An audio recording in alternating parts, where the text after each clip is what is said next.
um, it automatically will register that you attend the class. All right.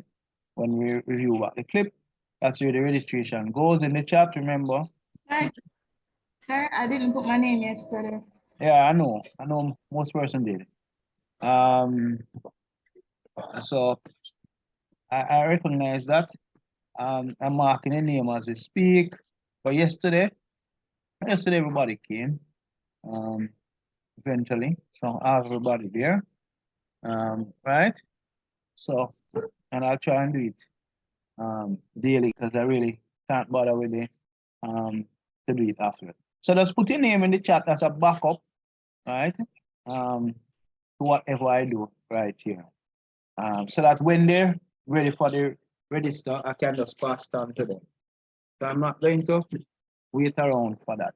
All right, so let's just go in immediately and look at the slide that we were looking at yesterday to see where we are with that one. Stop share, reshare. See if I can. Tuesday, sir.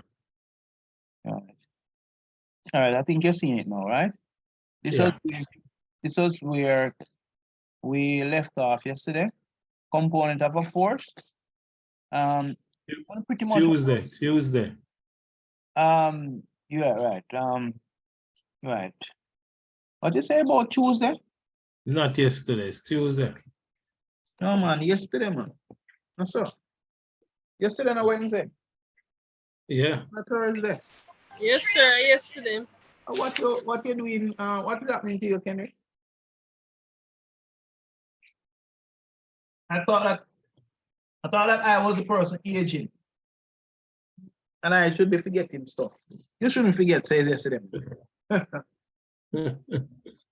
Yes, Yeah, man. All right. Anyway. So we have here. One second, let's check. See, now that I'm asking this. Don't know why. All right.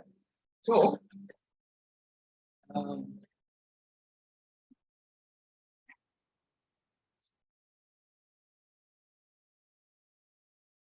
right.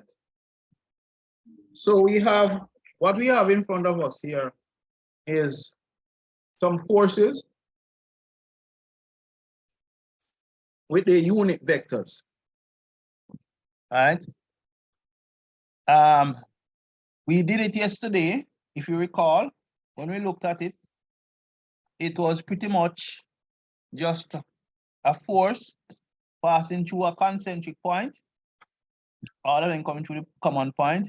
And what we did, we identify the components of the vectors for each one of the forces. So we had 2 for each one, and we simply sum them, use Pythagoras theorem, which gives us a one big glorious right angle triangle. And we went ahead, we found the components, and we simply found the resultant force.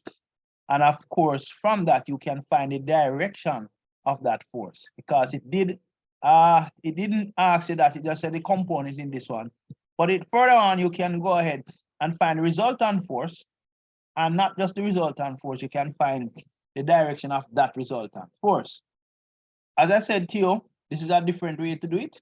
What they're doing here is using a unit vector approach, where you would consider the unit vector of the individual forces. So this is F1, and you would say that cos 35 high sine 35 j, meaning in the component for the x unit vector, component for the y, and then you take the Pythagoras of all of that trig identity, you divide it, that gives you the unit vector part of the force.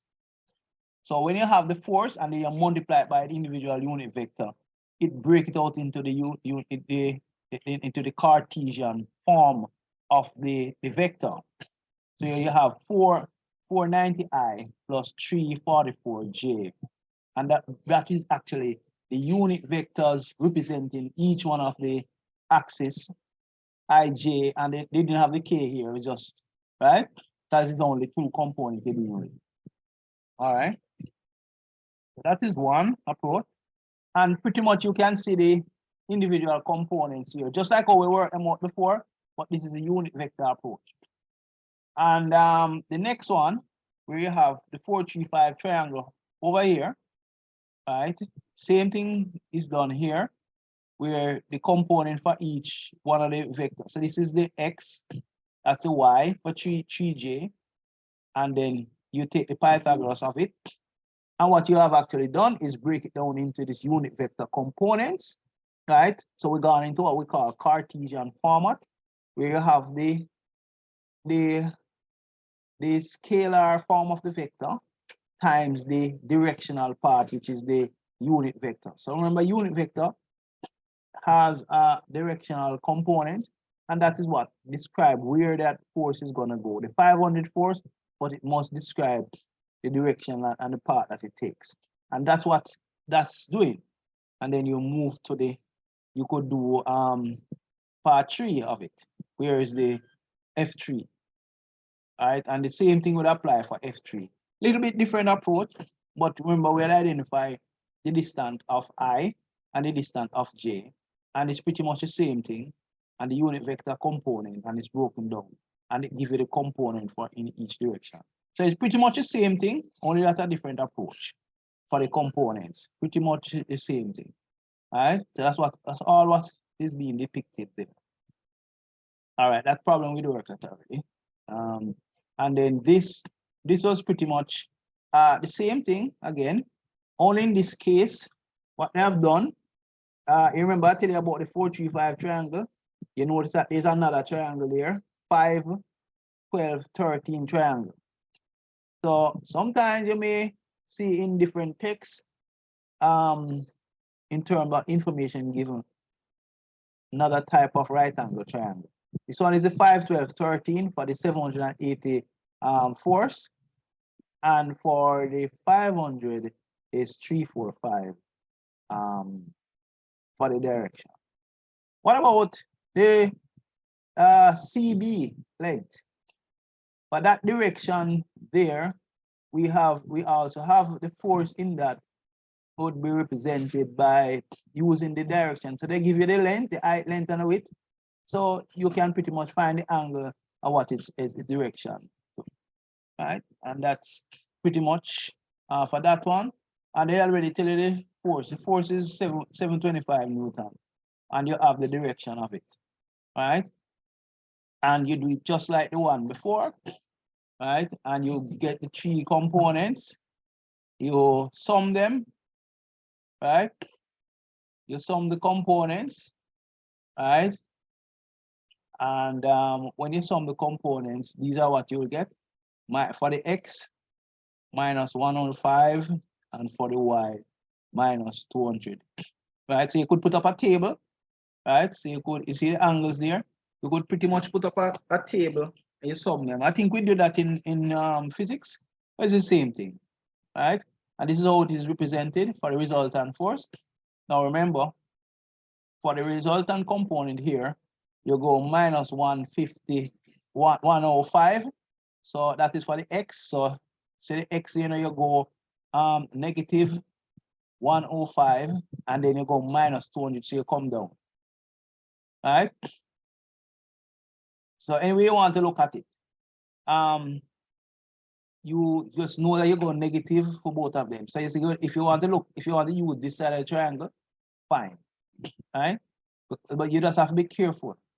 Or if you want to use this side. So if you're using this side up here, and I prefer using this side because it's consistent. I'm going X first, and then I go Y. If I say I'm going X first, and if I go on YX, it's got a little bit ambiguous. So I'm going X minus 105, and I'm going minus 200 here. And so the result that must come back to this point here. So I'm using this part here, and this is the angle that I want.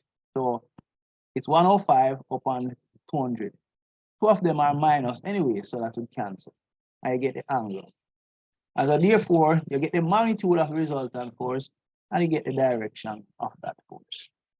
All right. So that's pretty much there.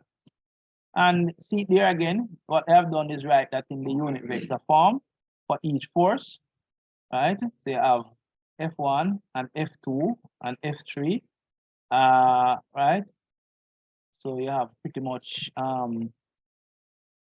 the resultant. So that's another way of looking at it in terms of the unit vector approach, and it's pretty much the same thing. So you write the component, remember what the components were, you write them in terms of their unit vector individually, and you multiply the force times the coordinates, and they will get them break out into their individual components, right?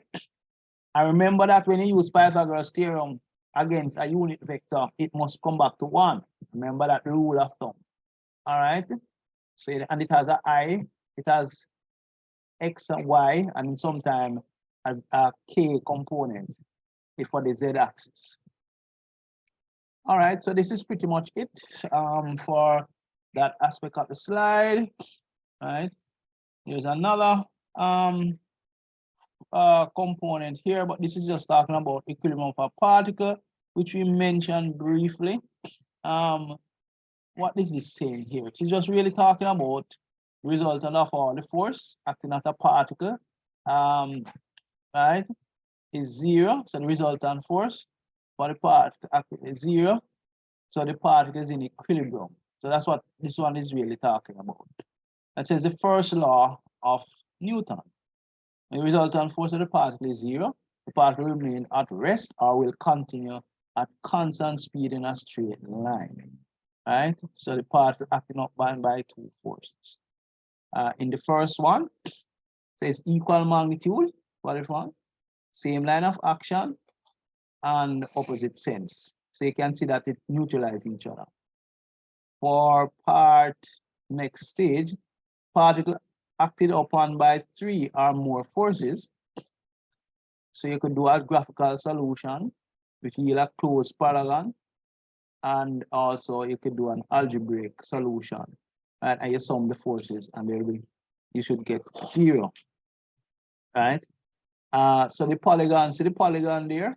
So you start out with F1, they go F2, they go F3, right? And you know, you could do this by for each force, all you do for F1, you would look where F2 is and you would tail F2 at the tip. So it's tail to tip, right? So you know F2 is 90 degrees going down, negative. And then the same thing for F3 now is at the angle of what?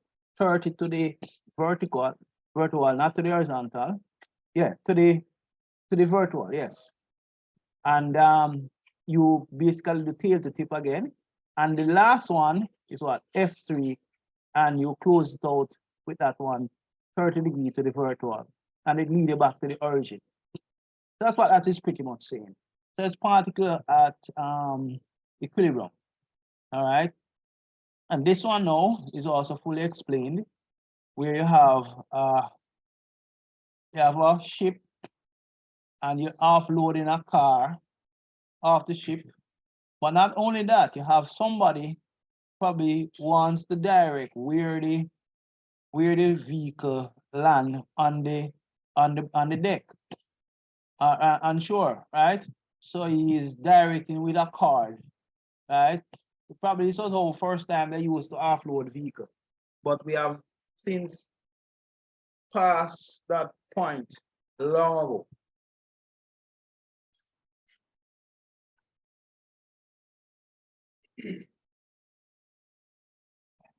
All right. And so we have a number of forces here. So let's look at it. So here we have all of it being depicted here, where A is right here, person pulling here, one force coming down. So we have 3. And you can resolve them tail to tip, and that would give you a triangle, right? So pretty much you could construct a free body diagram of a particle and you apply the condition for equilibrium. Could you hang on a second for me, please? 1 second.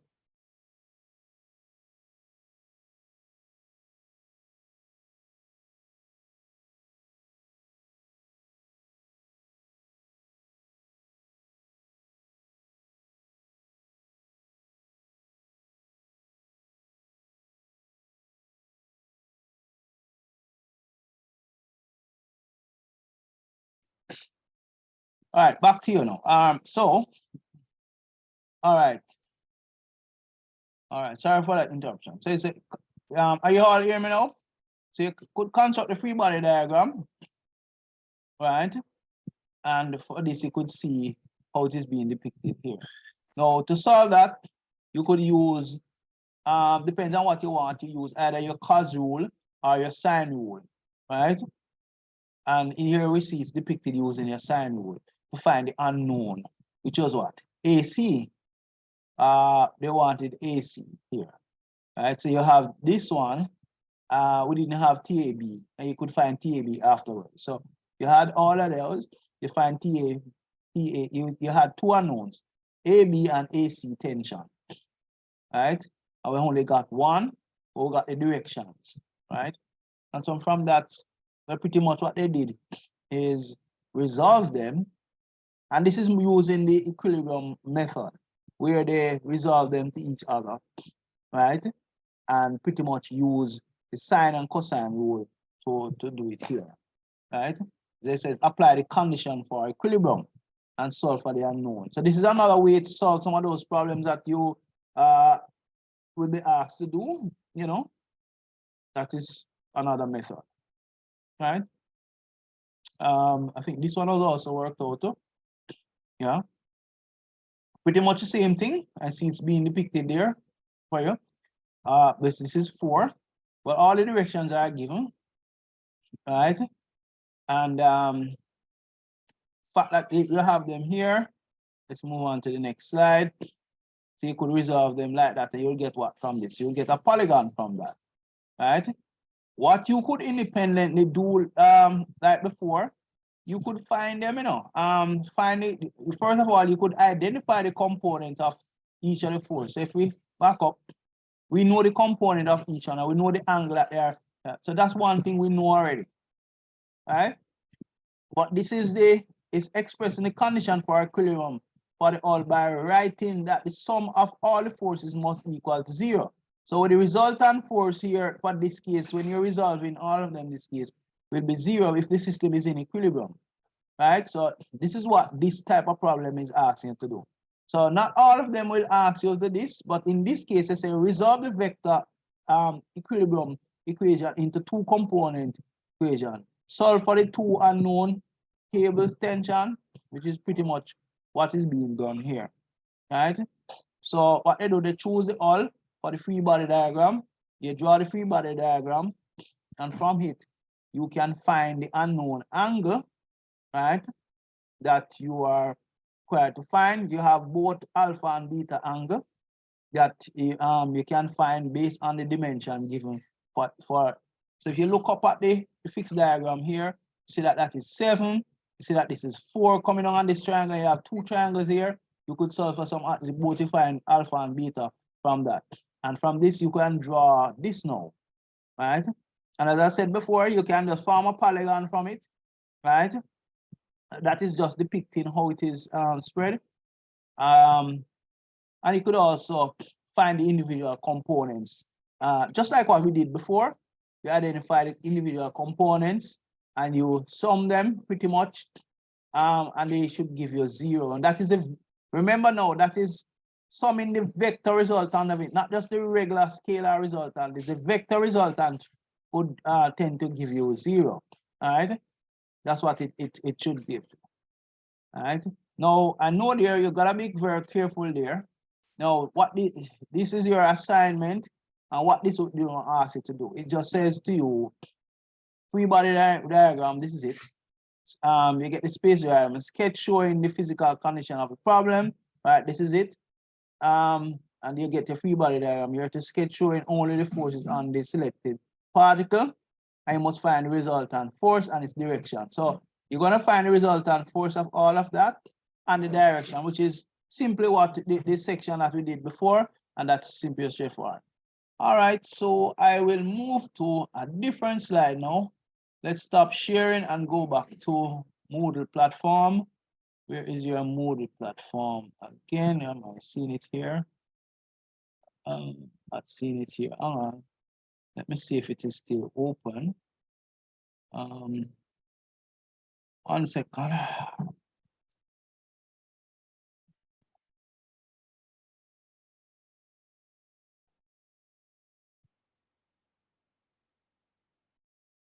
Okay.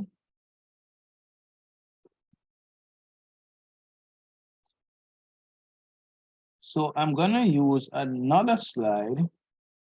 All right, so that was the first slide. All right, so listen one, and I am going to open another slide now. Where is it here now? Cool. Well, I'll use a PDF version of this to bring out some understanding. All right, let's go back to the slide so you can hopefully see it now. All right, now this also is there. All right, I don't remember the name of this one there, but it's on your Moodle slide, and this will be the one of the texts that we'll be using. Right. So this is a part of the text. Let's look in on an aspect of it. So this pretty much have a lot of the vectors that you need to know for revision.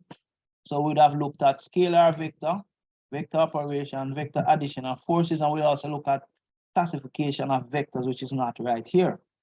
Addition of system of complementary forces and Cartesian vectors.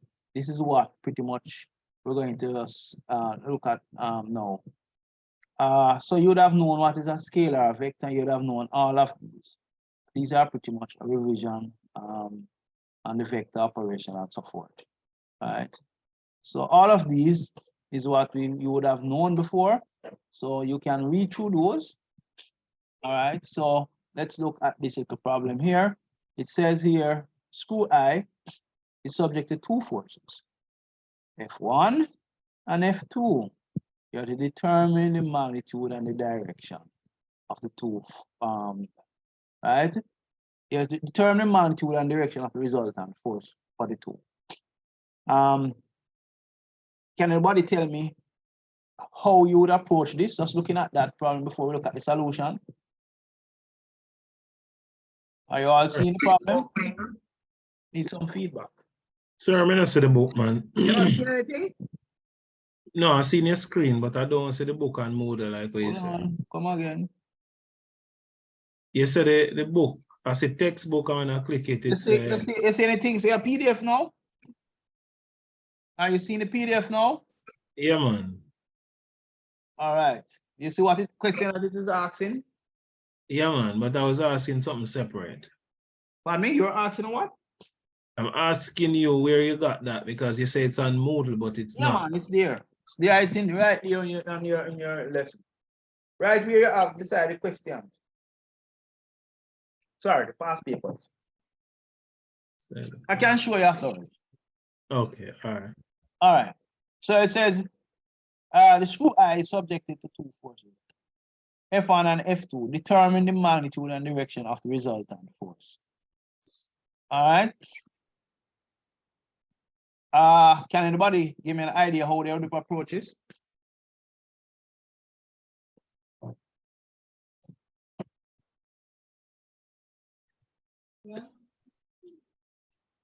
Any feedback?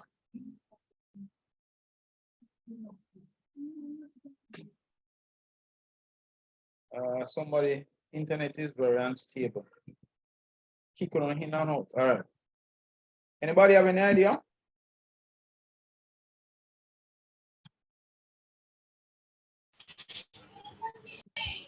Somebody on the floor?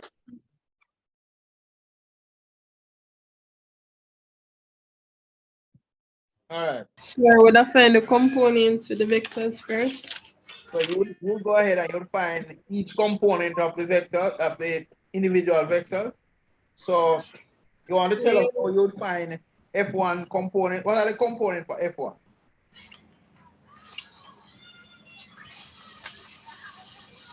Can you tell us the two components for F1? Yes, sir. Yeah. 100. Somebody background is a bit noisy. I don't know why I'm not hearing you very well. All right, let me see if I can. Hold on. Let me see if I can minimize a little bit. Wow, I've lost it. Where is it? That slide. Hold on. I've stopped sharing. Hold on. Hold on a second. What happened a while ago? This slide here is trying to minimize it. See if I can minimize it. Yeah, that's how I want it. And I'm gonna open another file beside it. Try and see if I can do it a different way. All right, here we are. And I'm gonna bunch these side and side, and then I'm gonna go to share. See if we can see it together. Hold on. All right, let's see. Let's see if we can see them. Can see both of them now? Oops, something. What is what going on a while ago? Something has shifted. Not sure what is happening. Oh, where this come from? All right, that one down. Oh. All right, here we are. See what happened now. All right. So that's that. Okay. All righty.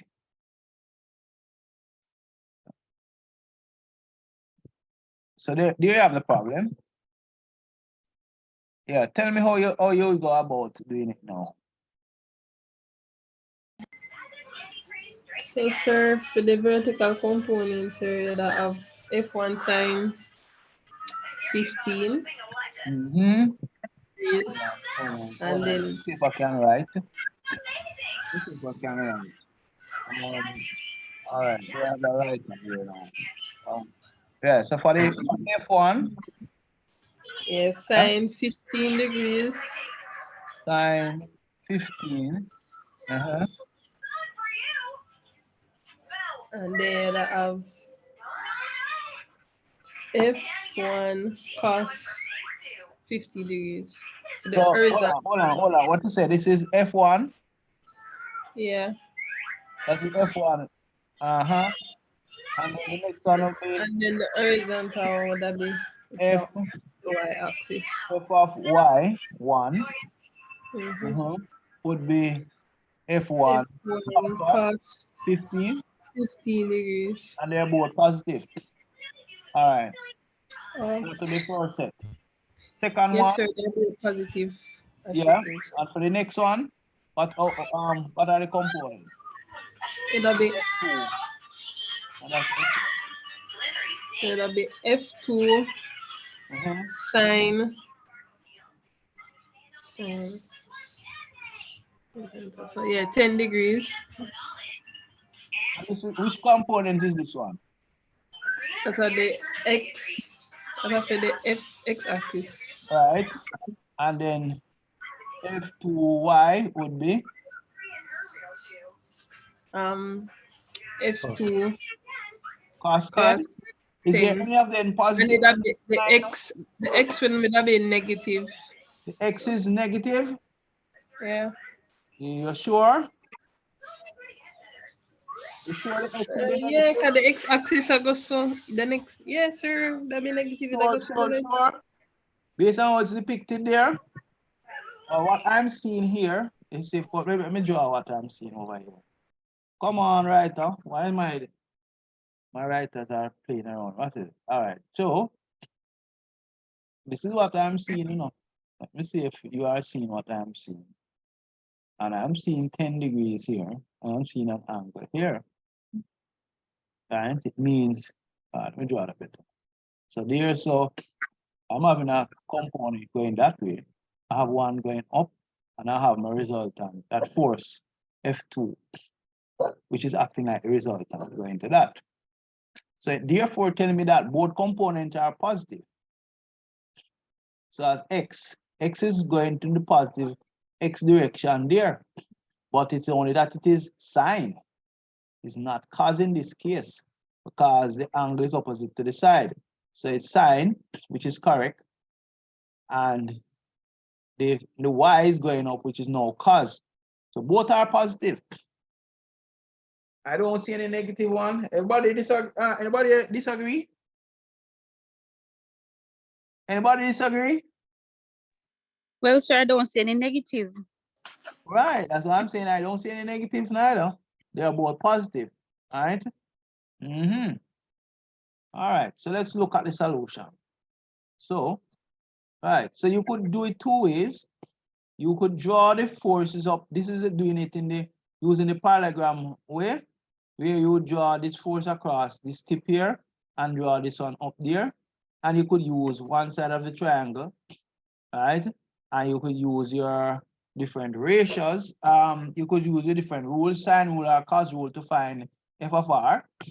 So this is pretty much like using this is more like a graphical method where you use your protractor, set square your measurement to draw it up by scale. All right. So this is actually, you could, this is more aiding you when you're doing like a lab, and you could do it this way, right?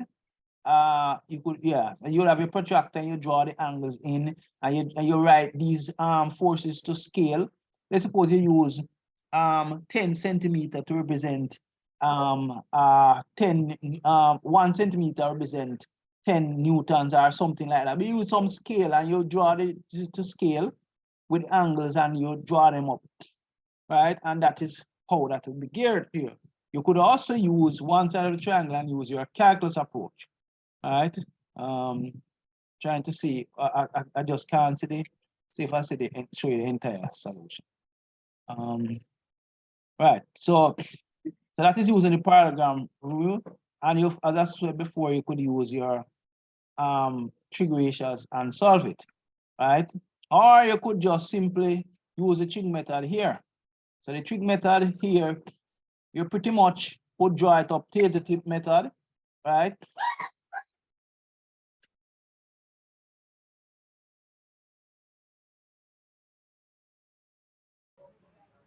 Sir, Sorry about that. Sorry about that. Something's gonna happen in my background. Sorry about that. Let's continue. Right? I have a lot of traffic tonight. Please pardon me. Sometimes things is normal, sometimes it's abnormal when you have a lot of people around. So everybody who is having their issues around tonight. So let's try and stay focused. Please don't be distracted about my background. My background is not an unusual one. It might be a little bit bumpy at times, but for now it has to be like that.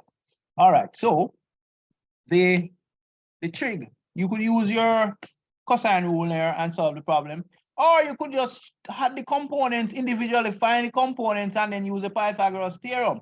All right, so different approach, depends on how you want to do it here, but it is left to you how you want to navigate that space, right?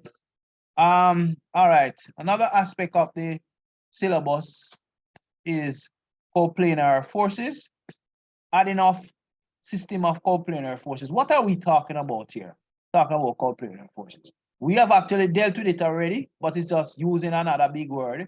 It means that forces that are in the same plane, and we're pretty much is the same thing, huh? X and Y in the same plane, right? It's not like you have a z-axis that is in another plane. So it's in the plane, X and Y plane, and you're just pretty much working to have them. And you have pretty much been doing it before. Now, this is the part that I hinted on in the last slide. Cartesian vector notation is among that was using it up a little bit more. And we mentioned briefly Cartesian vector notation, I and J, and of course the K is not here because we haven't gone fully three-dimensional yet. And you have unit vector I and J have dimensionless magnitude and the unity of 1. Magnitude is always a positive quantity represented by F, Y, and X. So this is how you would just represent a coplanar force in terms of Cartesian vector, right? And that is what is depicted there.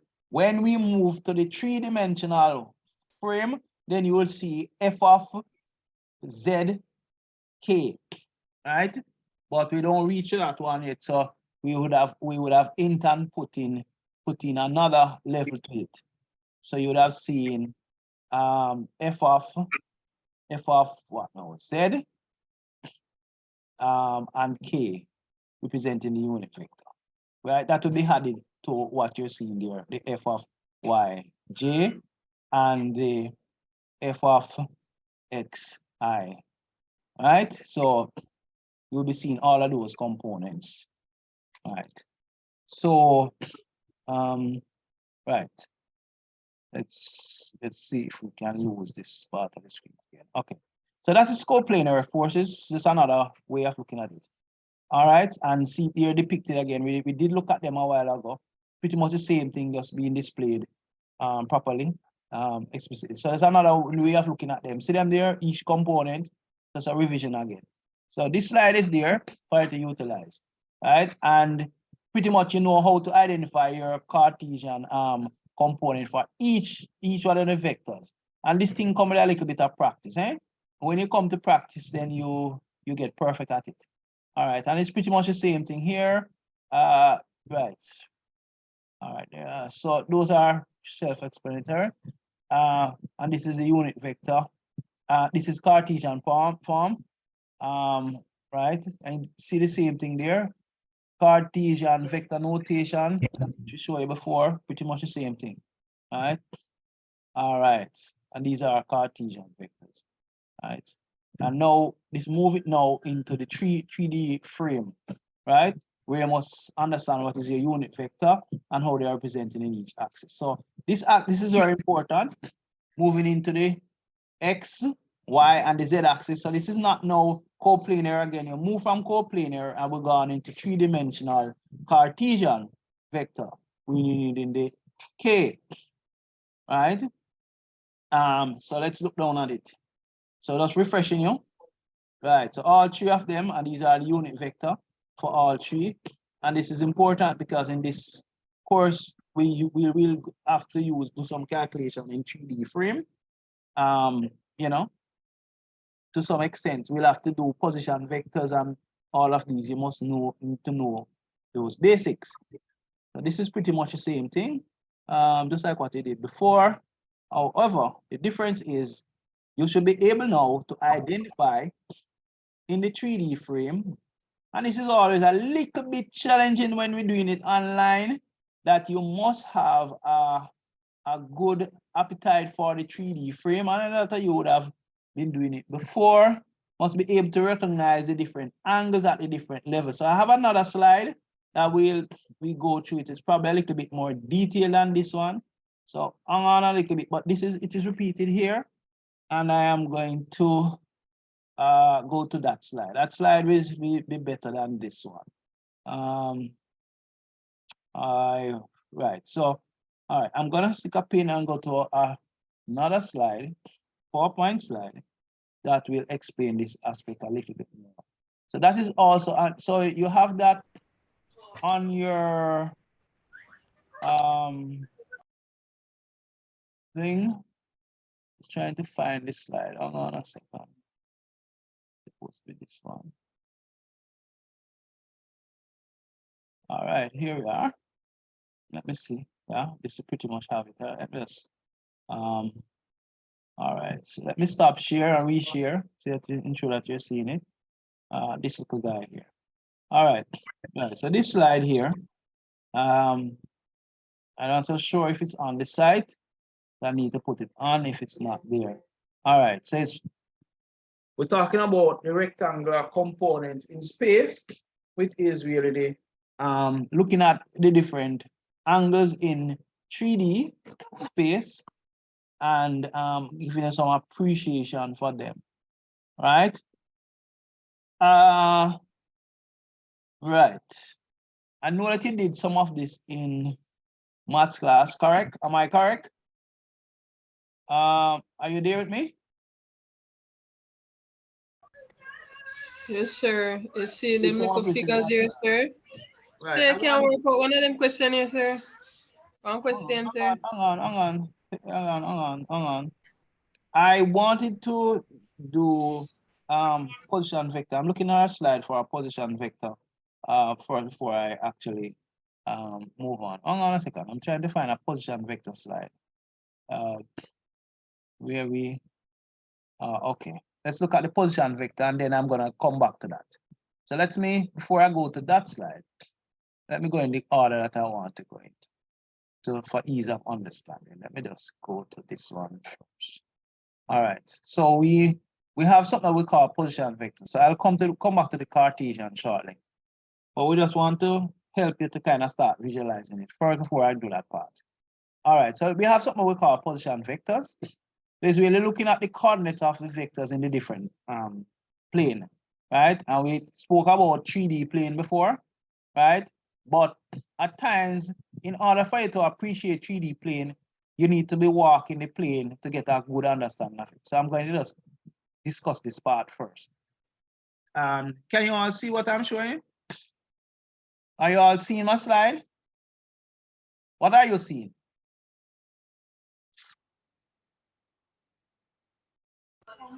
Yes, sir. I'm seeing a slide. You're sure is it active? What are you seeing in front of? Tell me what, read what you see. X, Y, Z coordinates, right-handed coordinate system. All right. All right, wonderful. All right, so I want you to look carefully on what you're seeing before you. Look at the diagram for me. It says right angle coordinate system. It says position Z-axis point upwards, measure the height of the object or the altitude of the point. Points are measured relative to the origin. And everybody see the origin, correct? You all see the origin? No, I don't have any write-off for this slide, so you just have to see my point. Can you see where I'm pointing? The origin is? Everybody see where the Z-axis is? Everybody see where the Y-axis is? Yes, And sir. where the X is. All right, so I want you to look carefully, get your eye climatized to what I'm showing you. You see the origin, you see A and you see B. All right, good. Let's scroll up. We are going to be able to write the position of each one, right? So like B, you should be able to tell me what are the position vector of B, right? And I say it must be relative to what? To the origin.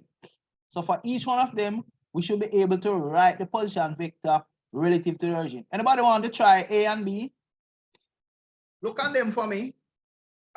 Get some water, and somebody should be able to tell me each one of them. The position of A relative, and position of A relative to O, and position of B relative to O. When I say relative, it says points are measured relative to the origin. All right. So I want you to find some.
All right.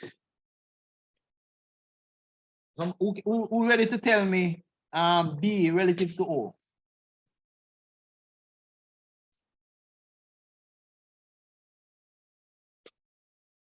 Who ready to tell me the point B relative to O? Sir, we mean relative. All right. So for the first one, you're gonna say read B relative.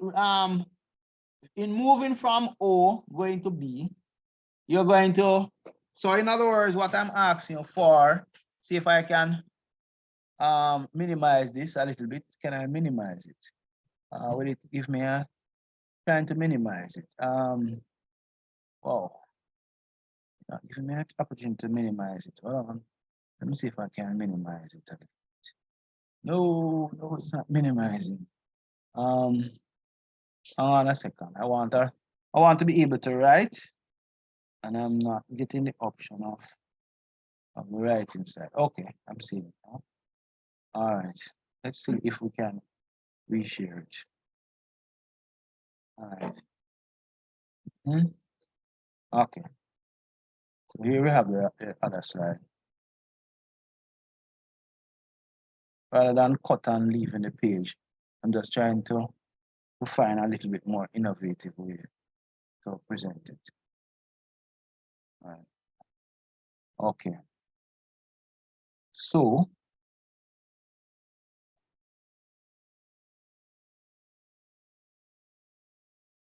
come on. All right. Let's scroll up a little bit. So we are saying here, for that section there, we are saying you're going from O to B. That's the direction that we are saying. So from O to B, what would I say? Well, I want the X component and I want the Y component. So I want that in that vector format, and you can write them in different ways.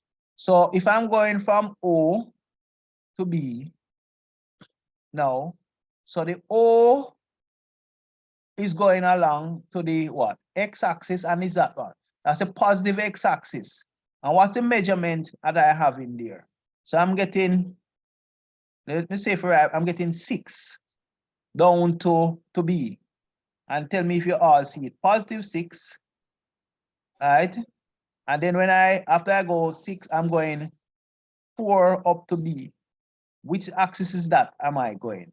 So it says 4, this is 6i, positive 6i, but then I'm going plus what now? 4k. Do you agree or you disagree? All right. And if you agree or disagree, to be honest. And then you have A. Okay, come in at this. O to A. Let's do that one now. So you're going from O. You're going what? 2 meters on the y-axis. So that is 2 what? 2j. Right? And then now, where are we? The next part you're going, how much on the X now? So the X would be 4. So it's positive, so it's plus 2i. Writing the other way around, but just writing what we see first. So writing this one first, you could read it. In other words, let me write it the next way. So it is 2i. See that we go X and then plus 2j. Do you agree with that? So you're going 2 in the y direction. Now we're going 2 in the I. Sorry, not 2. Is it 4? 4 in the X. So it's 4. This is 4, not 2, 4. So you go 4 here, and you go 2. 2 in the, so this is J. This is 2J right there. Right? And 4I, because in the X direction it is 4. So it's 4I. And then how much you're going down in the Z direction? 6. But is it positive or negative 6? Question. Is this minus 6k? Do you agree with that? Well, if I down a negative, sir, but me not understand where I do, sir. All right. So what we're talking about here, as I said before, this is known as position vector. So we are reading off the position relative. Let me see it. We drop that now. We're reading off the position relative to O. So let's see it bigger around there. So what we're actually doing here, you're reading off the points them relative to this point right here. Right? And you have O. For the first one, we did remove from O to B. So we go 2 units in the X direction, which is what? Sorry, not 2, 4. Look, say 4 here, see the 2 here, so it's 6 in all. So right down to here is 6. All right. Let's look good if we are correct. Let's check them. So we're going down in the X. You go in this direction, but it's, you know that the OB is incomplete because there is something that we leave out and we never consider now. You go, there's a little one here, this one. So this one here, let's put it in. So here, something is left out in this one. It's overlapping. Oh my God. How do I get off the screen? It just come here like a clog and will not move. Okay, lovely. All right. So what I'm saying here, look at the answer here. So we're going, let's check it if we are fully right.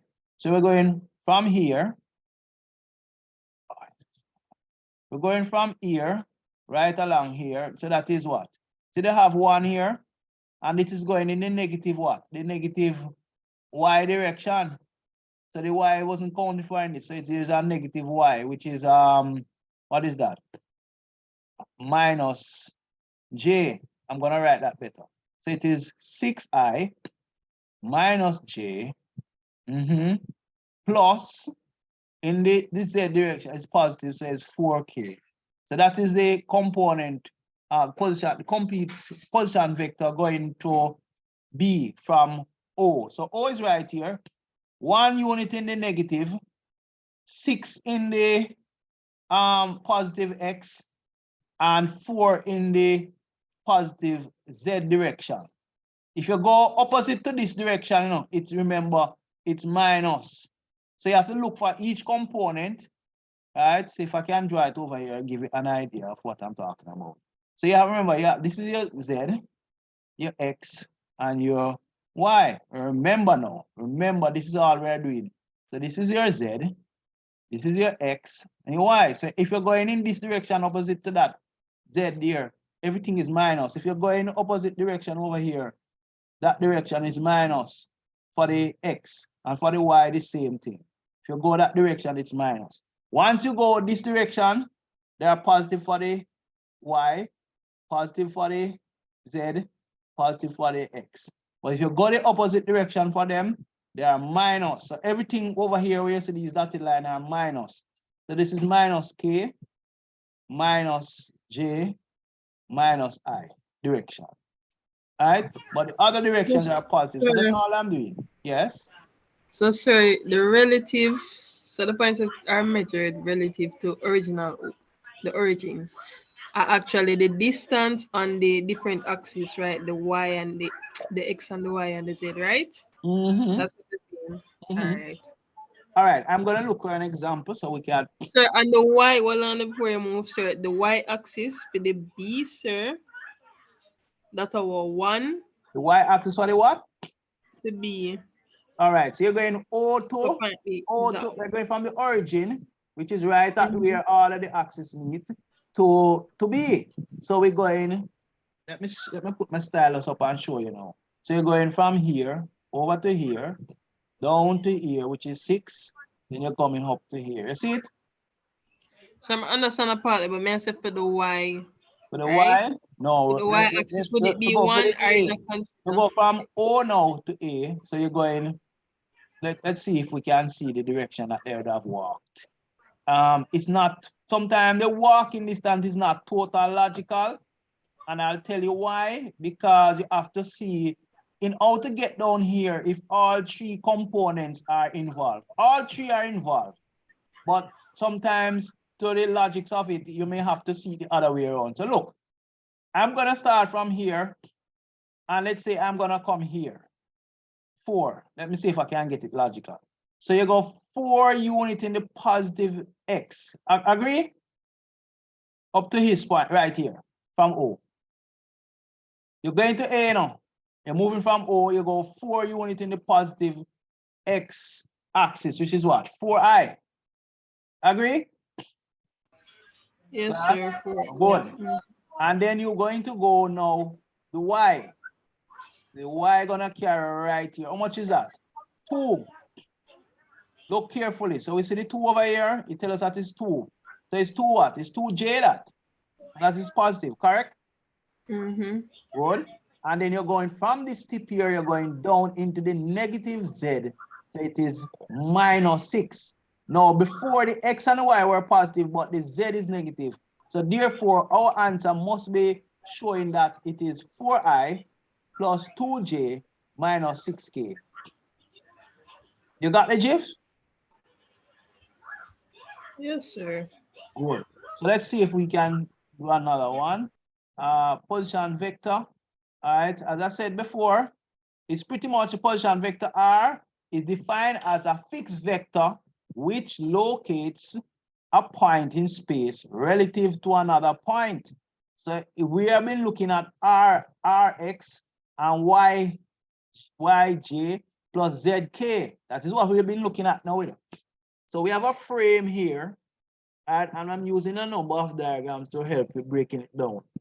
So for the first diagram, you have XY on the lower plane. You have it, the XY plane is down below, and then the Z plane is above. That is more in space, right?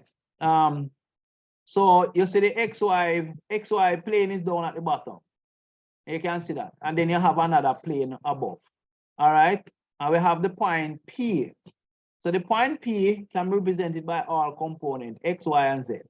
All right, and it is at some point relative to the origin, and the distance there we call that R, that relative distance. All right, and so that is what we're really doing. There's just a way for you to visualize. All right, so let's look. And so what we're saying here, the position vector, and we're going to look at it in pieces first. So this slide has a way of doing it. So we'll see if you understand it from this. So we want, let's say you want AB. You want to find AB, but to find AB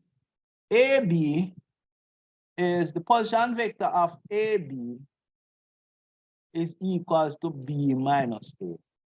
If I see that before, that is 1 point relative to the other. The position vector of AC is a vector of C minus the vector of A. Vector of BC is C minus B. Vector of C minus B. All right, so that is telling you the point. So these are using the coordinate points to identify the distance you have.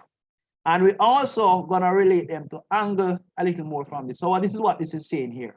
So it is B minus A, right? And it's the same if you want to write B minus A high, Y minus A J, and so forth. It's the same thing. So it's looking at 1 point relative to the other, and then just breaking them out into raw position. So, all right, let's see one here now. Another example. All right. So it's an elastic rubber band is attached to a point A and B. You have to determine its length and its direction measuring A towards B. All right. And we're going to see if we can find these points now. All right. Let me slide up my little slide over here. Right. Good. So, all right. I want you to tell me, first of all, what did they want? They said you must what? The band is attached from A to B. You must determine the length of AB and the direction. But before we want to do that, I want you to tell me the position vector of each one of them relative to O, and O is going to be my center right here. I can't write it in because of how this is a PDF document.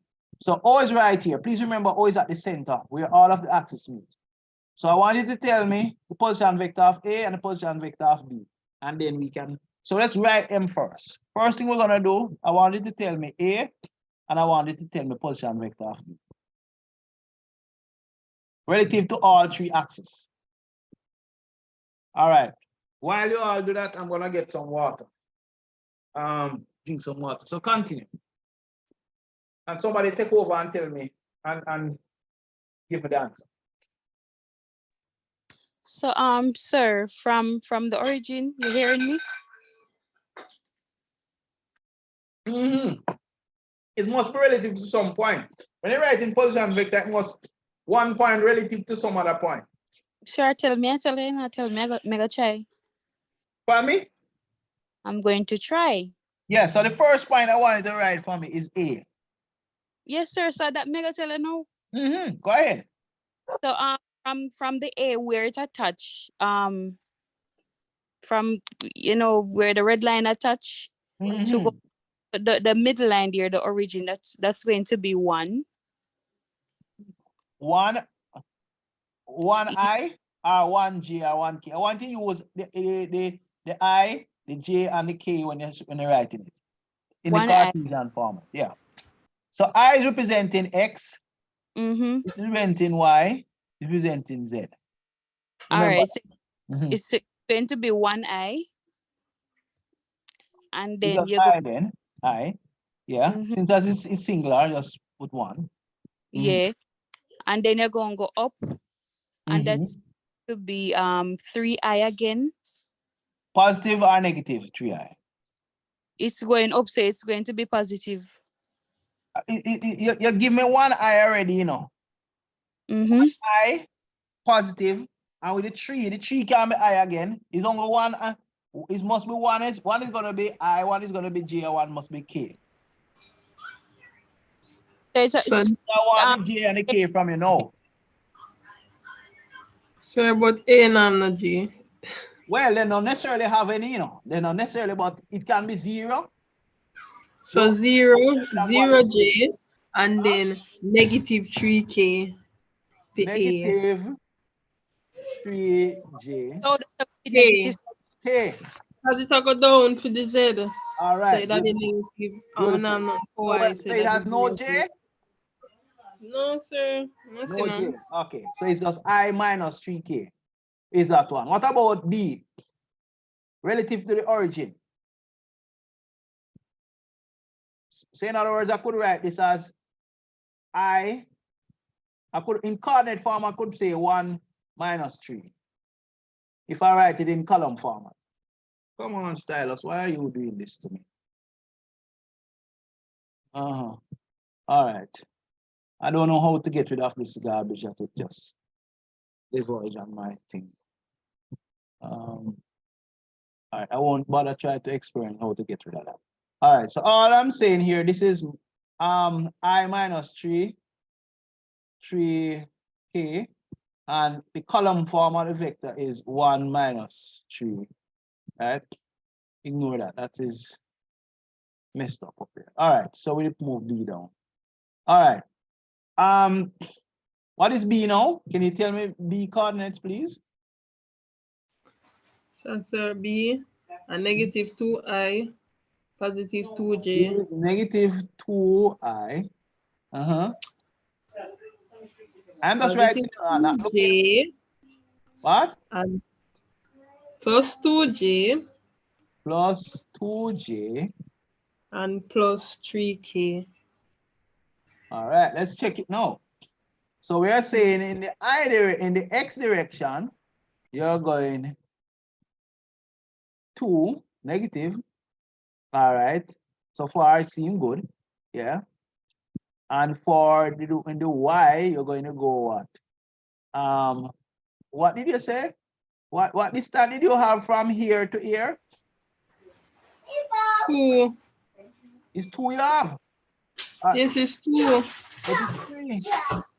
No, sir, for J, it's 2. What's it? Oh, yeah, it's 2. Yes. There are two. 2, right? It's 2, good. And then up now is 3. All right, good, beautiful. So one is 2, one is 2, Sir, the 2, thing is and in 3. Yeah. me- So hold on. So it is positive in the Y, negative in the X, and positive in the Z. So sir, oh, you get positive, negative in the right. X. Pardon me? Where did negative come from in the X? Because you're going in the opposite direction of the positive way. Where is the positive? Positive is moving from 0 to this way. But if you're going from that way, it's negative. Then, Agree? sir, on the right side, right, If you're right, going opposite direction to the positive angle, look. so omega node. Z, this in is that X, this is Y. And it's a easy If way you of go in indicating. this direction, it is Direction, you see the positive. X. Anything opposite direction, minus. Minus. Minus direction. Where did I, So you have to concentrate now, you know. Don't expect that me alone to concentrate and you don't where concentrate. did I say? Hmm? Where did I say? You're not with us? Monique, sir, me say what? Monique, did I say something? But did I say any direction when you see the X, like when you see the X in another direction, that are the positive. So any direction you see the letter them, that's the positive direction. The other direction are the negative one. You get me I say? Okay. She So sound yeah, like she's not sure. All right. Me Let us process it, continue on. You will catch it. sir, then So, or you I continue, sir. what? Or you gonna continue, I'm in a catch right here, so. Right, but because there is a process in learning and you must be humble enough to learn. So you're going to take a little time until you get there. You're not going to hold back the others and you're going to move along because we're going to be doing more Sir, practice me and you'll get going it. back others, that is not my concern at this point in time, because if me not understand, me have to stay. So till me understand, me You not know, hold after back. class, I'm going to talk to you about this attitude. And I want to be frank with Sir, you, not tell me right say me now. hold back, No, but after if me not class, hold- you and I are going to have a conversation about this. But you must understand that the learning is a process. All right, that's all I'm going to say at this point. Let me continue. So or you A, gonna continue when I don't all understand. Me right. not So AB, right? So class, the question asks two things. It says the elastic rubber band is attached to point A and B, right? So if you notice, we could ask, we could say A to B, right? We could say A to B. You'll get it. Trust me, you'll get it. Just hang on, right? So now you have 2 points. One is A and one is B. As I said to you before, that this is 0, right? But we still deal with the same problem, so hang on. This is 0.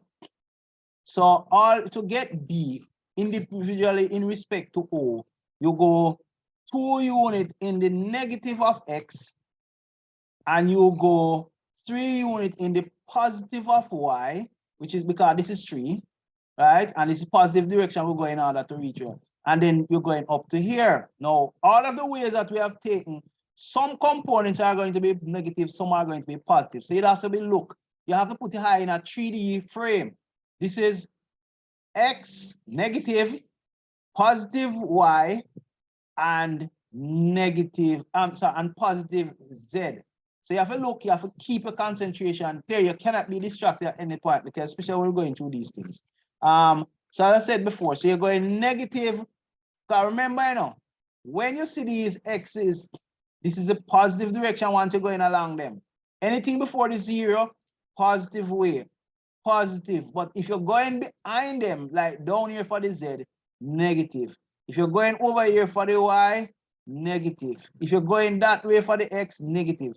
So you have, this is why we got -2, +2, and +3, because those components, some are positive, some are negative, but you have to concentrate. All right. Now we may ask you for the position AB. Now, if that is asked, remember I told you a while ago, for position vector is B minus A. So this have 3 components really and truly: -2, 2, 3. All right.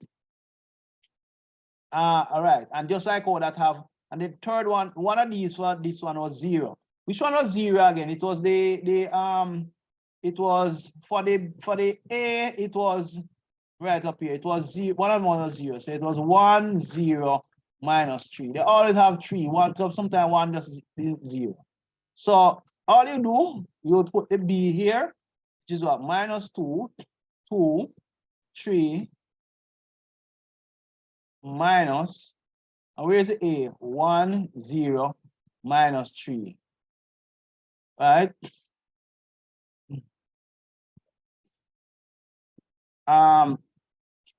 So here now you have 1 minus -2 give you -3. And then you get 2, that's 0 from 2 is 2. And then -3 from minus gonna give you what? Plus. So you're going to get what now? You're gonna add to it and get 6. Right? Everybody see you get 6 there, that one? Because it's minus and minus give you plus this 3. So you get 6. So that's just showing you typically how you could find AB. Right? And so these are the vector. And if you want the length, you'll have to use Pythagoras theorem. whether it's 3 components or 2 components, right? And then you could go ahead and use the trig aspect of it for the angle, which I don't show you as yet, to find the direction, right? So that's one approach. So pretty much see the solution here. So it's -3, 2, 6, and we use Can you- Pythagoras. What? Yes, somebody said something. So you can scroll back up for a second. Where? Here? Yes, sir. Right. Okay, so you can scroll down. Good. So, so it says, so here we have them. As I said it before, see how they work them out individually, the X and Y components, right? And you get them individually, right? So this problem is pretty much straightforward because you had an X and a Y for both components here. And for this one, you had all 3 components. So you look at them. So you have all 3 components. So you're subtracting them from each other, like I show you there. So first thing you must be able to identify them. I use Pythagoras and you find the length. And for once you have the Pythagoras, you could find the direction. Right, so see there. Every time this thing coming up here, what is this thing? So this is -3, 2, 4. No, not 4, 6. Why am I not seeing it? Oh, because this is covering it. Right, so see the 6 up here. So you go -3, 2, 6. So that's the direction. So you're going from A to B, you go -3, 2, 6. You will not, for some of you, you might not be able to visualize this, but it is simply the same thing. Says -3 unit in the negative, 2 unit in the Y. That's easy. And 6 unit going in the positive direction. So remember, you're going from down below going up. Once you're going in the positive direction, it's positive, right? That's one thing you need to remember. And some things, when you get them first, they may sound a little bit, look a little bit abstract, but it's not abstract. And for each one of these, you can find the angle.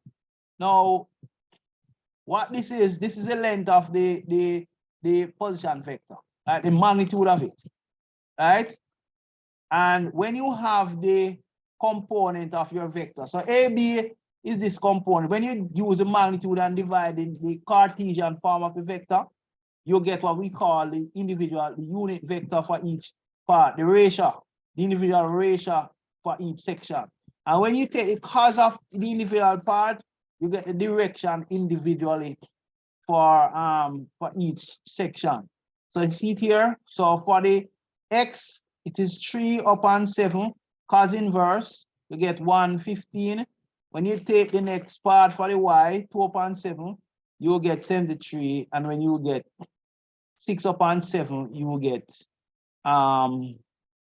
you get the next part, right? So this is for the Z angle, right? And here is it depicted. So first you have them what now? You could get alpha, beta, and gamma. So alpha is the X, right? So you see where the X is measured to for B. Very important. You look at it, good, you can ask any question here. And for the beta is the Y. Beta is between the Y-axis and B. Look good, right?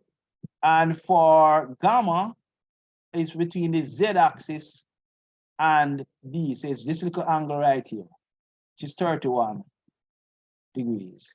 And B is for each axis, you should be able to come up with their direction for that resultant position vector. So the position vector of AB, essentially you can find all the related angles, right, for it. So let's just recap quickly. So So you may get problems, right, when you talk about position vector. I would say the length and direction of a cable AB can be found by measuring A and B using the X, Y, and Z axis. Position vectors can be established, all right? The magnitude represent the length of the cable, and you could find the angle alpha, beta, and gamma represent the direction of the cable. And we talk about the unit vector, which is the vector divided by its length, give you the unit, which is supposed to be 1, right? So you may have cables tie up, whatever, pole, guy wire, whatever, and you in space, and we can do some calculation here. So here we have the rubber band tie from A to B. And we are saying now, relative to the origin, what are these individual positions? But not just, what is the length of AB? So we first look at them individually, and then we look at them collectively by putting it AB together. And remember, it's a vector, so we must be going from one point to another. The first one, I write A and B, but I could actually call it OA and OB. Let me carry it over a little bit. If you want, I could rewrite them. Trying to see if I could get an eraser here. Where's the eraser here? Something messed up here. I erase. So the eraser here would be, see if I can get rid of some of these. All right, looking a little bit ambiguous. All right. So we had, and I'm saying we could simply, is nothing, it's the same thing if we put O going from O to A and OB. It's the same thing. Right? So all it means to clear to you is the coordinate of OA we're trying to find. So OA going from the origin to A was, what did we say it was again? We said that it was I mean 1 unit in the X positive plus how much in the 0 in the J, right? Plus minus actually minus 3 unit in the K. So that's what it's really depicted. And we simply wrote them as 1, 0, and minus 3. Simple. And OB is minus 2I plus 2J plus 3K. So what we're simply saying here is that you break these down individually. So you look at the point and you say in respect to O individually from O to B, what would be, let me just put that the arrow up here. So O to B, yes. Can you hear me? Go ahead. Sir, why you don't write it down? What? Sir, why you don't write down the working out instead of talking it? Like write it so we can follow along. Write it out, but I thought that's what I was doing. Sir, not seeing anything. You're not seeing anything? Hold on a second. You're not seeing anything that I'm showing? Sir, I seen the PowerPoint, but I'm not seeing you writing it. PowerPoint, hold on. All along, you're not seeing anything? Hold on, I have this slide up. Let me show you what I have up. I have this up, and then I have another one beside it. You're not seeing another one beside where I'm writing? No, sir. I thought all along you guys were Seeing the PowerPoint. I have 2 slides bunched together. So that's why I have 2 slides bunched. I have a OneNote slide and I have Sir, you look like you're sharing the Chrome screen alone and not your entire screen or something. Oh, okay, probably that's it. Probably. Are you seeing it now? Better? Yes, I'm seeing it now. So all along I'm writing, and you guys not seeing it. Not seeing anything. I'm writing. Yeah, I'm writing. I have been writing. See there? I have been writing everything here. See there? I've been writing. You weren't seeing anything when I was writing these before? Sir, the whole time you're talking, we weren't seeing anything. Oh my gosh. I was writing all of these at the side here. And I even spending time to clean it up. I didn't even realize that you're not seeing it. No, I wouldn't just be talking. Remember I said to you, I'm using a different way to do it rather than dropping the slide and taking it to somewhere else and talk to it. I bunching the two of them together. So if you're not seeing it, it means that I have two slides working on the same time. So what I've done, I put the PDF here. You've seen that I can't write on the PDF. So what I've done is put the PDF here. And I don't have this in a PowerPoint slide. I have another aspect in a PowerPoint slide. But so what I've done is that then I bring this up and I'm writing on the side here to clarify what we're talking about. So all along I have this right here and I've been writing them. So as I said, from O to A, so you're going OA, so you're going I, OJ, minus 3K. All right. That's right. So let me just clarify and go through it again because all of what I was doing before when you said that we must see anything. All right. So we said from O to A is I plus OJ minus 3K. Everybody understand that first part? Everybody got the first part? Who don't get the first part?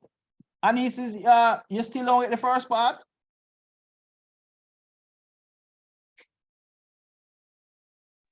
Sir, I'm listening. Pardon me? What did you say? You drop asleep? Sir, I'm listening. Okay. All right. All right. So what I'm saying from O to A, you could simply look at each coordinate. So you will say OA from the origin to A, right? You have I plus OJ minus 3K. That is the first coordinate, huh? Right? Going from the origin to A. So we have the vector with the arrow above it, O to A. Says I plus OJ. OJ is 0, so you can actually drop it out. But we just have it there for clarity. This is 0. You don't necessarily have to see it there. And then you have minus 3K. All right? So, and then I wrote them in the column form to make it easier. So you could actually represent in that. When you remove the I and J together, you could just put them in a column form. Once I write them this way, I put it in the Cartesian format. All right? Then let's go to OB again. So you're going from here, which is origin. I can't write here. It will not, from my right, I will not write here. So, and that's why I drew this at the same time I was talking. You always never seen it. So this is origin, which is right here. So you're going 2 units in the negative of X. Okay, you're going in the opposite direction. Remember, if you go that direction, it's positive, you know. But once I go the opposite way, it is minus. And if you look across here, this is 2. So it's 2 units in the X, negative. And how many units across the Y now? I'm coming right across here. And it is what? 2. See the arrow, this showing says 2 right here. So you have to be careful because it will confuse you a little bit. And that arrow there is showing the distance from here to here is 3. All right. So look carefully. So you go 2 units in the negative. And you go, and from here, 2 units in the positive J. Let's bring that back up. All right. And then you go 3 units up in the Z. So this is why we get minus 2i plus 2j plus 3k. So you get minus 2, 2, 3. All right. Now we may also say to you, we want they said, oh, you must determine the length and the direction. So obviously we need this length here. AB. Remember we tell you that position vector is one vector. This is distance relative to another. So it is the position of A relative to B. All right. So position of A relative to B is AB going from A to B, which is B minus A. So it is minus 2. Somebody internet is very unstable. 2, 3. So remember, this was B, but remember we said that to get from A to B is B minus A. So we got the coordinates first. I'll put 1, 0, minus 3. All right, and then we're going to subtract A to B. So you're subtracting them now, you get -1 from -2 -3. 0 from 2, 2. -3 -3, right? That becomes a plus, so you get 6, right? And that's it. That is your, and that is a representation of the vector. And you could write it, the Cartesian format of this now, vector is going to be 3i There wouldn't be negative 2 2j. Yes. minus 0. What's that? Who says something about -0? Hello? -0. What is hello? Minus 2 minus 0. Give you a Where? positive Where are in you? the column. Which one of the column? Second row should say. This one here? Up where I'm pointing now? That's where Sir, you're where you pointing now? A? Sir, under B minus A, you have -2 -1. So that would have been -3. I don't know if a -2, that's again -0. Here? 1 minus -1 from -2 give you -3. You got me? -1 from -2. All we're doing here is saying -2 -1. Give you -3. You got that? Okay, and then a minus that the right there, so again. Where? Where? So you jump gone way down there, so 1 to the 2 and the 0. See there? 0 from 2, not 2. -3 from minus and minus give you a plus. So this give you a plus. Sir, me know that. What's that? Where are you? There's so no one negative you have there, sir, that doesn't matter. Where? Here? Here, so? Yes, but up at the top where you have it first. This. Yeah. What is No, that? sir. This is right here. -1 from -1 here. Sir, never mind. Where we get this? This part? Sir, me not talk down there, so me I thought the first something we right up there, so it looked like a -2 in the second row. Or maybe it's just you right, just Here? accident Oh, right this. so That? yeah. That was just on the thing just touched. I wasn't writing anything there. So this is -2, 2, 3, -1, 0, -3. You understand now? So it's -1 from -2, give you -3. And you have 0 from 2, give you 2. And 3 minus give you a plus. Remember, minus and minus give you a plus, so you get the 6. So this is not anything here. Good now? Yes, me get all of that, sir. All right, cool.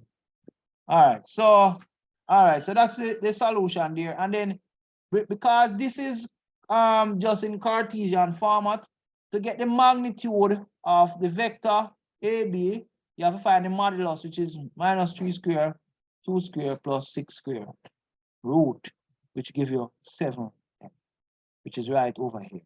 All right. And of course, as I said to you, fact that you get the magnitude, you divide the Cartesian, which is -3i plus 2j plus 6k, all upon 7, which means you break them down into individual section 3i upon 7 plus 2j upon 7 plus 6 upon 7. Okay. And that now you use the cos of each one of them, cos ratio of each one of them, and you will get the angle that they're related to, alpha, beta, and gamma in terms of the A to B, right? So you get the relative point from A to B, the angle projected up from that. Come on, right? So the angle, you see the angle for each one of them is including these ratios here. All right, for that part. All right, so we are going to look again. See another one here. Let's look at this one. All right.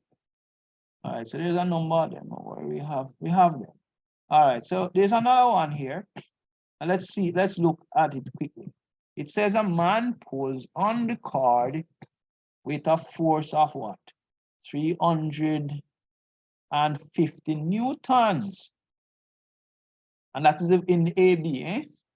Represent this force acting on the support A as a Cartesian vector and determine its direction. All right, so this is a nice little one. What I first want persons to do to be able to tell me the vector of A and the vector of B. So that's your quick exercise. Give you 3 minutes to figure out the vector A and B for me. And then we are going to discuss and look at the answer. Right? While you do that, I'll get some water.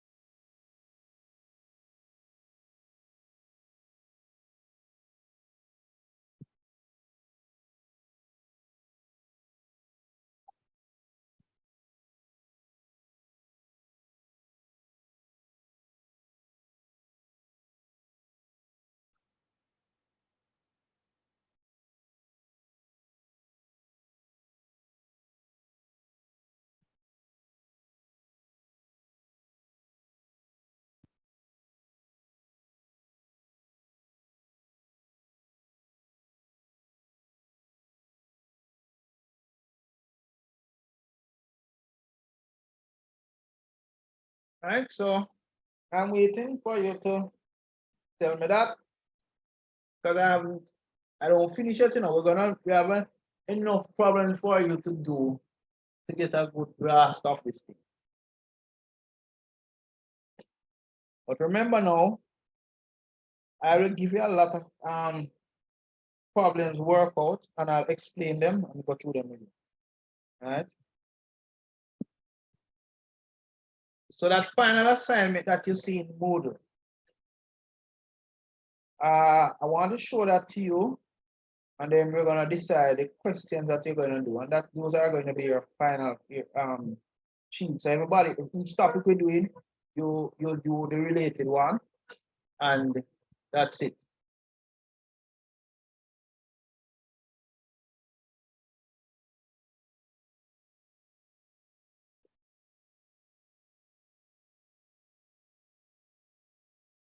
You see that 10% that you're supposed to get for work, coursework, including classwork and everything. That's where that mark will come.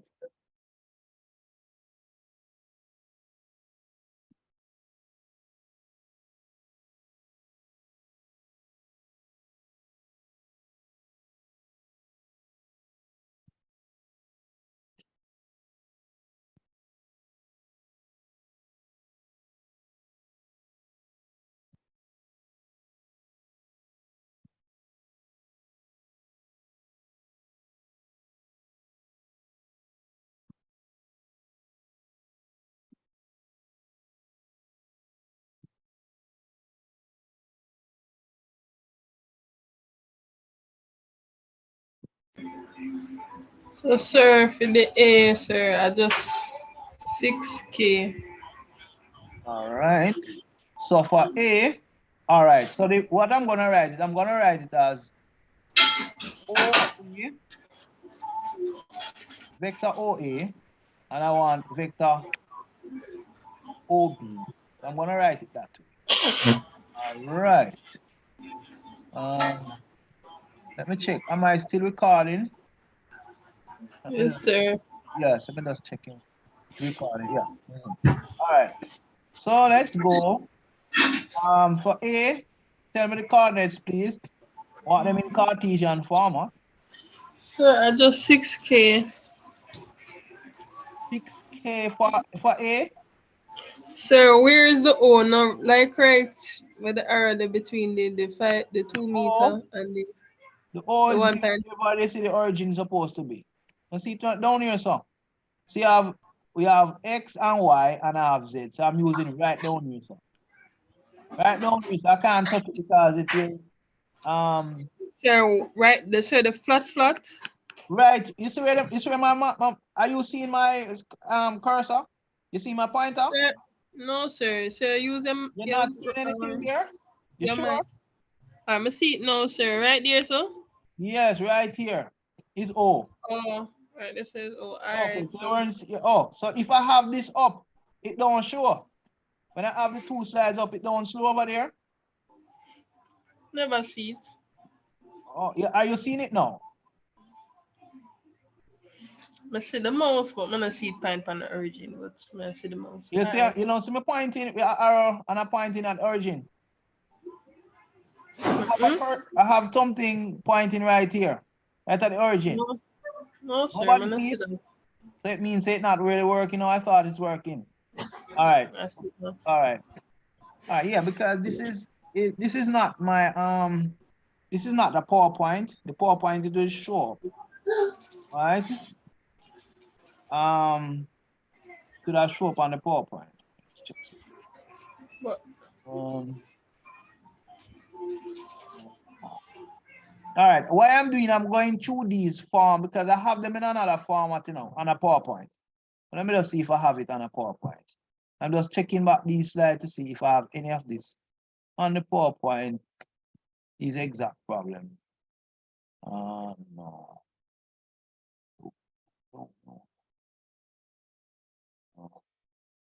I have another slide in it, but it's all right. All right. Let's continue.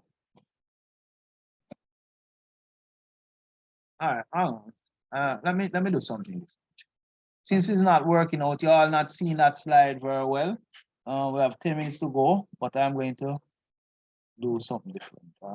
Let me get Sir, all I need to do when you demonstrate, you use the cursor. When you're ready for write, you just do that. Because when you have up the 2 of them, we not see the All right. So if I do this, then hold on. Let me try it another way. So I'm gonna do this.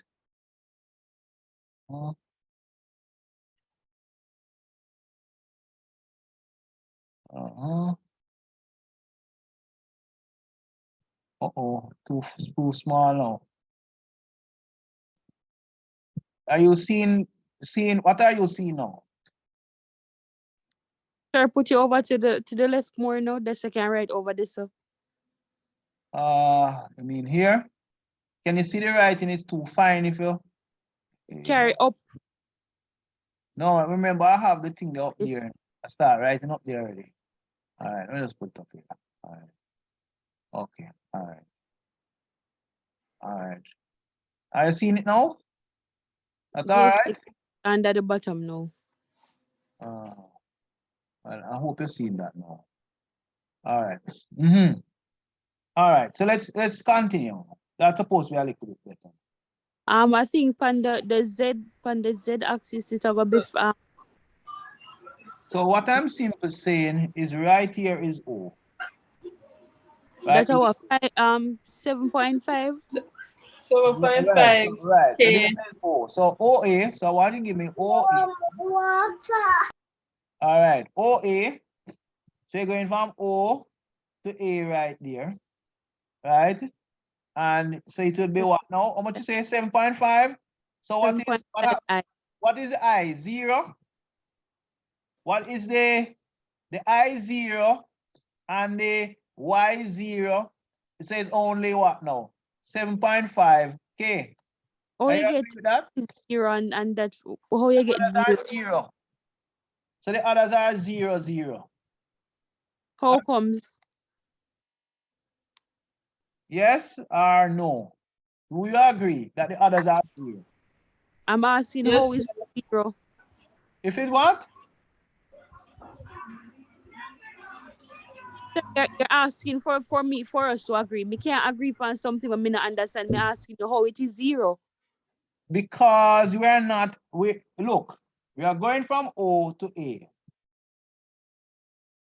in only in one direction. What is this direction here? Isn't this the Z direction? Isn't this the Z? You don't agree that that is the Z over there? This is the Z, you know. See Z there? So if you're going this direction into the Z, it's positive as long as you're going that direction, upwards. It's positive. But if you turn and going down, it's negative. If you're coming that direction, it's negative in the Z. So it's positive alone. You don't go anywhere else. You don't go on the x-axis. You don't go on the y-axis. You agree with that? To reach A. And it is 7.5 up to A. Do you agree with that? So Yes, it's 0. So it's 0 I, 0 J plus 7.5 K, positive. All right, so you're going OB. That's why I was telling you not to worry because we're doing more than one. So you're going from O to B. So I'm going from O to B now. So let's look for what in the X now. So in the X, in order to go to B, I'm going to go 3i. 3, and that is positive, correct? So I'm going 3i. In the Y direction, how much am I going in the Y? Negative 2j. All right. Do you see that? Anis, are you seeing that we're going 2 over here, sir? In the negative of Y?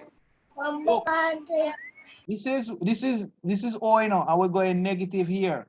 Negative 2 here. All right? So you're going negative here, and then we're going positive 1.5 up. Do you agree that we go positive 1.5 up? So let's map the direction we go. We'll go here, and we'll go here to reach B from O. So this is where we're going. See there? Traveling up to that point. So that is the direction we're going. Up there. Let me take it out because it might cause. Right. So it is what? Positive 1.5 K. You see that now? So we want, they say they want represent this force acting at the support A as a Cartesian vector and determine its direction. So we know the length of the force already. We know the direction of the force. They want it to represent it as Cartesian vector. So we need to write the Cartesian vector from what now? For AB, going from A to B. All right, so look where the arrow is going. Arrow is going from A to B. So AB, just like we did before, is going to be what? B minus A. So what is B? B is 3 minus 2, 1.5. What is A now? A is 0, 0, 7.5. So what that gives us? 3 minus 2. What's the difference between that now? 7.5 from that gives us 6 minus. So what is it?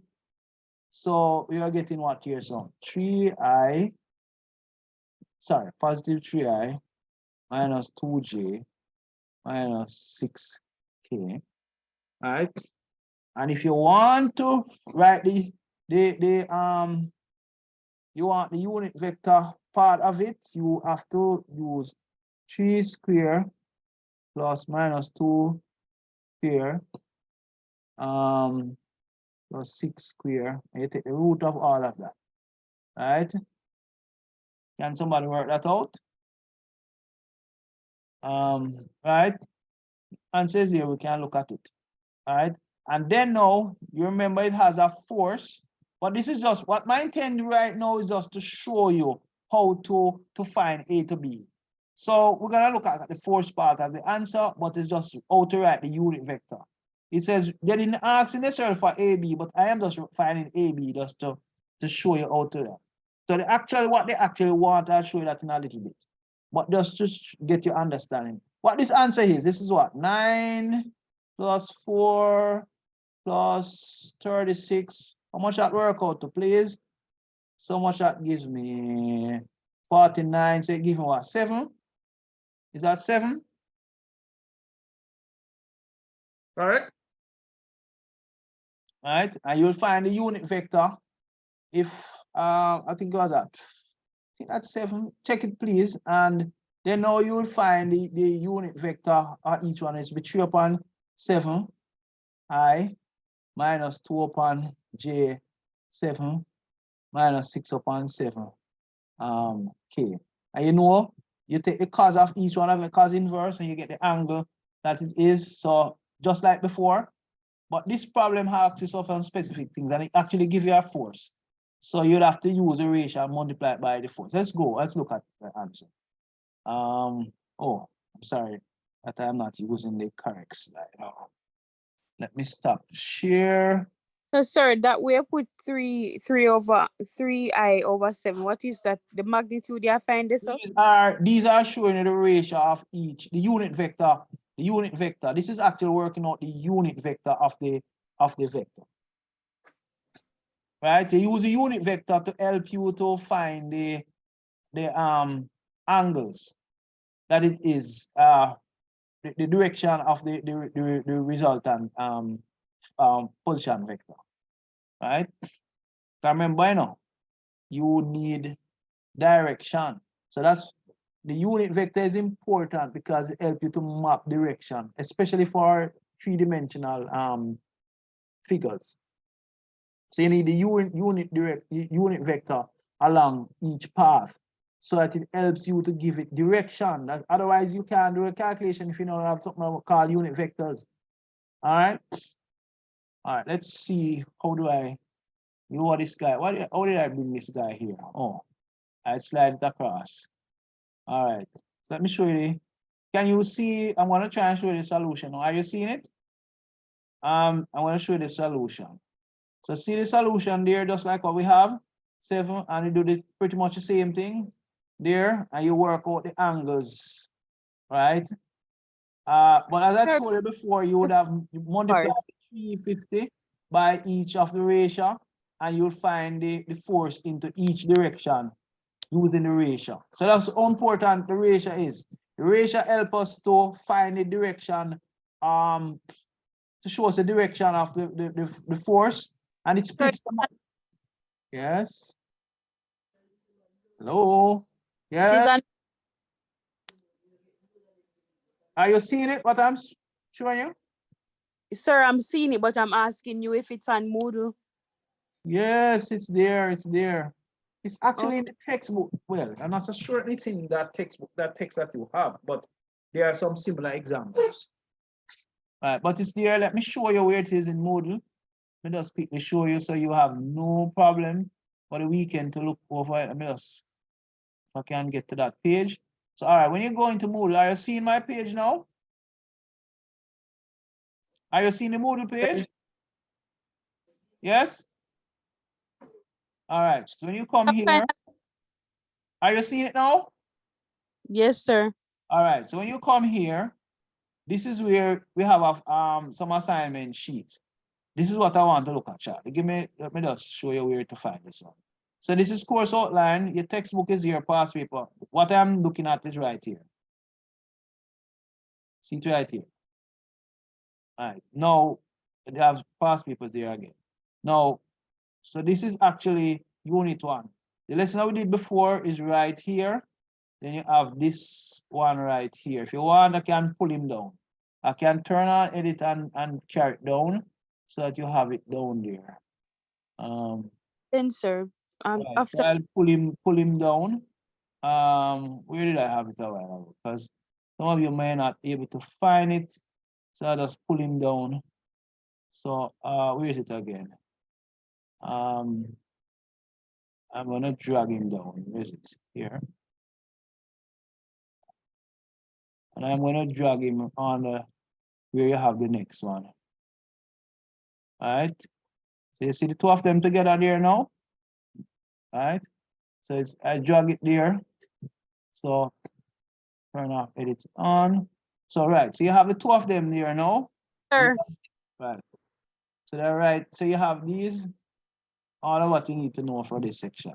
And then you have these videos here, right? We don't come down to it yet, but you have these videos. Now, let me go back to the assignment. 1 second. Let me go back to the assignment. Where we are. after 9:30 now, you know, sir. Yeah. All right. I realize that. I'm gonna wind up now. Osh and us. So here, where is it now? Oops. Where the assignment is. All right. So here you are. You have the sheet. All right. Now you have 20 sheets on this. What I'm going to do here, I'm going to decide right now the questions that you're going to do for the duration of the course. Right? The others, please practice them. I won't give you everything on the sheet. I'm just going to give you some selective one on the sheet, and that's it. All right. So let's look. You have, these are pretty much similar to what we're doing now. They are pretty, I'm not going to give you everything. I'm just going to give you one or so out of each section. So it is for you to, so number one is a bit straightforward. Let me look at it. Magnitude and direction of the force. So number one, I won't give you number one. I'm going to give you number two. Please record it, please. Number two is one. Let me look on this one. Number one. Let me go down. I'm going to give you number five. So 2, 5. All right, so far. 2,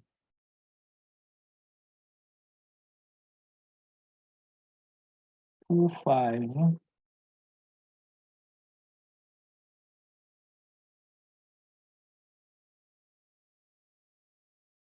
Um, 8. 2, 5, 8.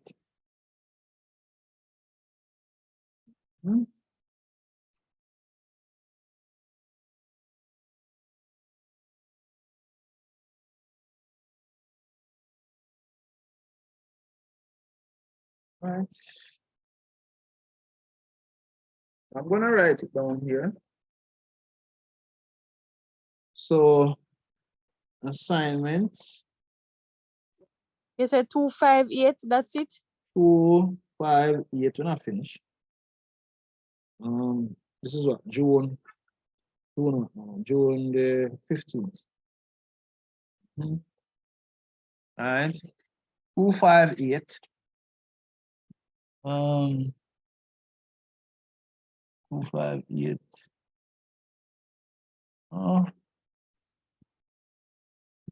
2, 5, 8. 11.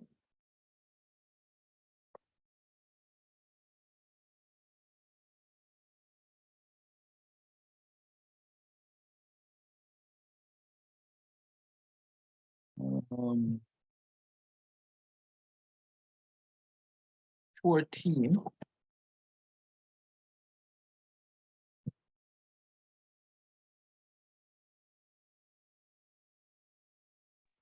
So yeah, we are pick out the hardest one them. So I pick out the hardest one. You will be able to work the problem. Let me see. What did I give you for? I'm up here. Did I give you any action? All right. So you got 8, right? Good. What else? How much you got so far? 1, 2, 3, 4, 5. 5, 2, 5, 8, 11, and 14. All right. Sir, can you repeat what you were saying about these questions? So I keep falling out of them. All right. So your thing now is 2, 5, 8, 11. Let me see. These questions are, so we want to give you 17. I will give you a last one. Last one is the one down here, 20. So these are your, so that is for your 10%. Sir, you said 2, 5, 8, 11, 17, and 20? 2, 5, 8, 11, 14, 17, 20. Right? Sir, when is this due? Pardon me? Sir, when is it due?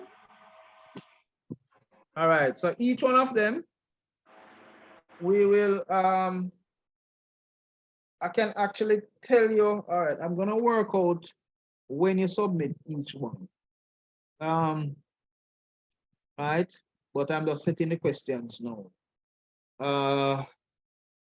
These are going to be like, for every topic, we're going to submit one, right? So we have them timely. Right, so for once you understand the topic, you do the question and you submit it. So what I'm going to do is set a portal on each one of it, so you submit each one of the question at the particular time. So we know that this is so you say selected. Right, I could put, so I'm going to highlight selected.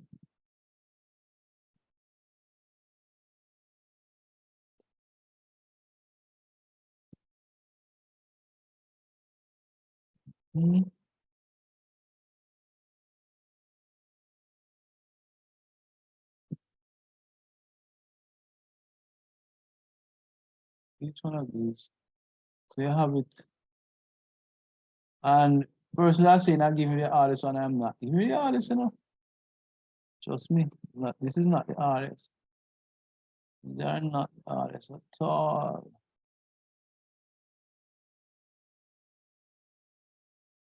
So at least you know the questions that you're to do. So I will be teaching these topics, and as they come along, you do these relative questions. Some of them are friction. So I tell you, you submit your friction question, submit your moment question, submit your shear force question, and so forth. So you would just submit those questions at the time. This has to, what we just did now, you see this question here, some of them we can actually start. Projection of forces, we do something similar to it, so you know that this is one of those questions that there's actually an overlap. Some of them overlap, you can actually work them before fact.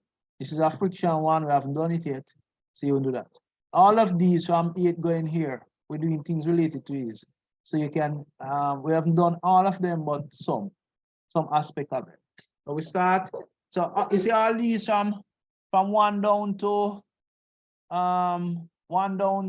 3, you should be able to start attempting all of those. But it's only one that you need to submit. All right. So that's it for tonight. Everybody put your name in the chat and you can leave. So that's it until next week. When is it again? Next week, Wednesday. Do we work with 5:30 or you work with 6 o'clock? I don't mind 6 o'clock, you know, guys. 5:30 might be too early for some of you. So please tell me if Sir, to be honest, we can communicate the time like a day or on the day. I don't want it to do like that.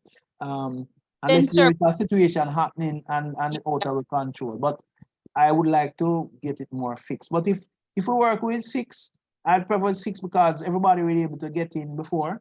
You know, I mean, I can come on at 5:30, you know, but every day sir, I can come on at 5:30.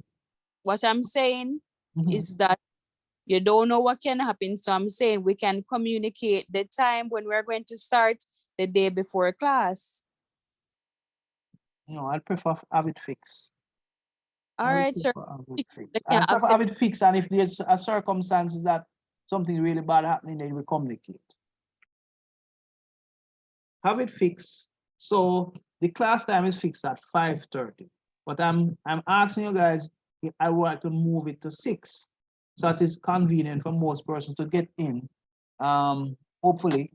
Why, that sir? They can communicate the time the day before class. But if you want to put it to 5:30, I'm good with 5:30. No, I said 6 o'clock. I want to give persons time. All right, then. Have it later than I can All move right. it down to 6:30 if that's all right with you too. But I want it to be Good night. fixed. I will work around that time. Give and take. So it must not be an unsure thing. All right. Anyway, All right, that's good. so next So, week. all right, 6 o'clock next week. All right. All right, 6. Mhm.